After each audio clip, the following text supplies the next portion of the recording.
nós começar for de zero, maneira boa bisa, mamãe auto tra folha não, tra duro, bosa, queda claro na outubro nós corre nosso primeiro evento, vai super bom e nós queda avançar cada vez que nós vai, então também não roubo.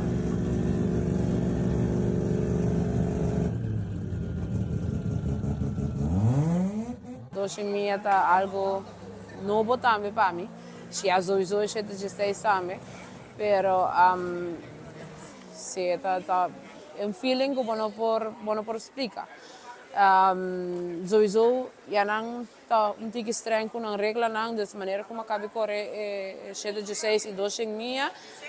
Para mim, tem que avisar que o MSR vai cambiar para 2 parachutes. Então, sowieso aqui vai nós temos que gasto para cambiar para 2 parachutes, então para nós curva estar ready para o next event que hopefully nós estamos deliberando ainda no team para entre abril comigo.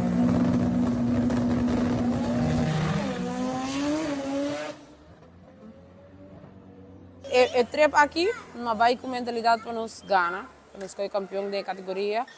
Jammer me há problema com o gear, me quebra o 4th e 5th gear. Pero sowieso podemos cambiar cena, então seguir para adiante, pero se o auto tá não está inang para 6. Então quero dar next me vai assumir vez para nós correr então. Eu quero agradecer na primeiro lugar minha família, minha mama, minha tata, minha suegra, tudo que te suporta. Para Deus seguro que está conosco sempre. Me quero seguro agradecer a sponsor que ajuda nós para o evento aqui. Que está na primeiro lugar ministro Andy Cruz que ajuda nós. Nós estamos contentes com isso. Bling Beauty e Crescent Moon Minerals de Millicent Aken. Juver cargo minha mama seguro que tem 100, 200, 5 pontos mês e tem. Nós temos Chino Tattoo Studios também que ajuda nós sem pensar 2 viagens.